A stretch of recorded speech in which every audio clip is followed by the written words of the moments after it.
Welcome back to episode 4 of the Enduro Chronicles from New Jersey, viewers. Today we are going to talk about the differences between two-stroke and four-stroke dirt bikes and all the pros and cons of each. We'll be talking about where each of these two types of dirt bikes shine out in the woods, as both each have their own characteristics when riding them. Okay, so Christian, what are the telltale differences between the two types of dirt bikes? Alrighty, so four strokes. So in a four-stroke engine, you got valves, camshaft, timing chain, and you have to deal with timing.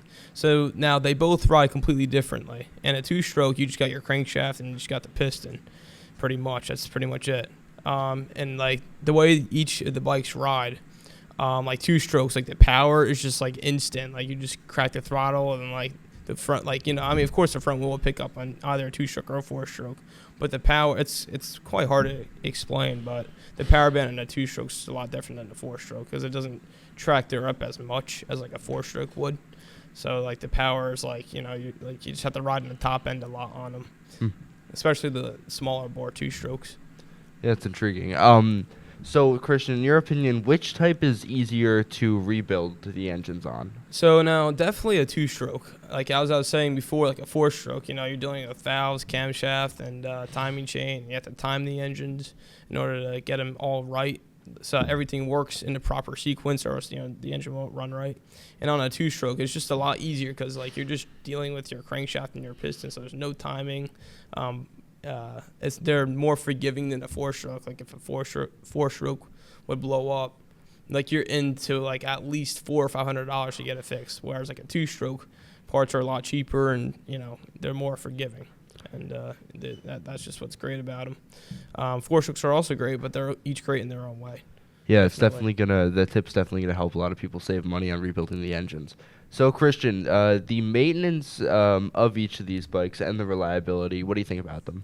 Now, this varies from personal experiences, like between people, from person to person out in this industry. But definitely two strokes, the top ends wear down a lot faster because there are less moving parts you have to worry about, but you're definitely replacing the top end more often on a two-stroke than a four-stroke. Four strokes, they can last longer and stuff like that. But yeah, just like keeping up the oil changes is crucial on four strokes because the oil, also it lubes the entire engine, whereas like a two-stroke, you have to mix the gas and you just got bottom end oil. Yeah, the oil is transmission, very important in any bike, honestly. Oh yeah, absolutely. Yeah.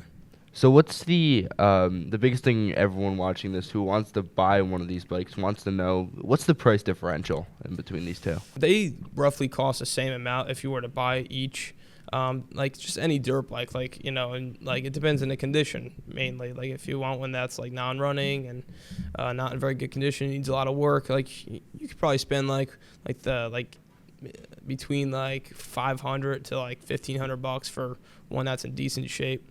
But like if you want like a good solid bike, two-stroke or four-stroke, they can run from anywhere between like $1,800 to like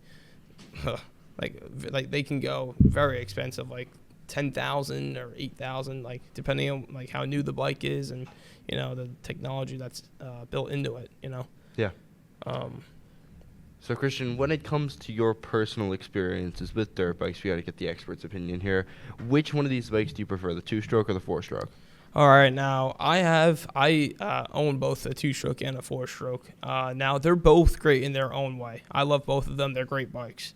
But now when it came to when the bikes would malfunction or whatever, some with the engine, I just rebuilt my 252 stroke, my KTM. The engine super easy to rebuild. It was great. And whereas I had to do top end rebuilds on a couple of ATVs that I have. That was, obviously more complicated because there are four strokes, the Honda 200, big reds, they're more complicated to rebuild because, you got more time. You have to deal with the timing, the valves, and all that, all the extra moving parts in the engine. And oil pumps, too, in the four-stroke you have to look out for as well. Yeah, so what about the 450 and the 400? What's your opinion on those? Now, Now my 450, my Sierra 450R, that bike is just a beast. Like right now, I just had to take the valve cover off because it's leaking. So I'm gonna take the camshaft out in order to shim the valves because the intake valves are a little bit too tight. So having a two-stroke is definitely more better to deal with because you're not dealing with valves. So it's a lot easier per se. But the way that those bikes ride, and my dad's 400, I mean four strokes are definitely a heavier bike per se. It depends. If you want something light, then maybe you should start looking over at two strokes. But they're both great bikes in their own way. Yeah, definitely. So, Christian, after what you've said about these two types of different bikes, what would be your dream two-stroke and your dream four-stroke bike? All right. Now, so when it would come to a two-stroke, definitely the CR500 would be my dream two-stroke bike. Those bikes are just insane. I've seen so many videos on Kaplan America, and just so many other videos on those bikes. Like they're incredible bikes. The amount of power they have, it's just amazing. I would love to ride one of those and own one that is from a 2001 CR500. Would be my dream two-stroke. Now my four-stroke, that's a hard one. If I were to go four-stroke, I would probably go with something like a KTM, maybe like a 450, like Enduro bike or something like that. Would be pretty cool. So, Christian, I'm going to mention here the Big Bore BRC kits on the gas, and we should talk more about the 500.com. Oh, yeah. So now the Big Bore kits and the gases, like the BRC Builds, that's a company up in Canada. They make, big bore, complete engine kits for these.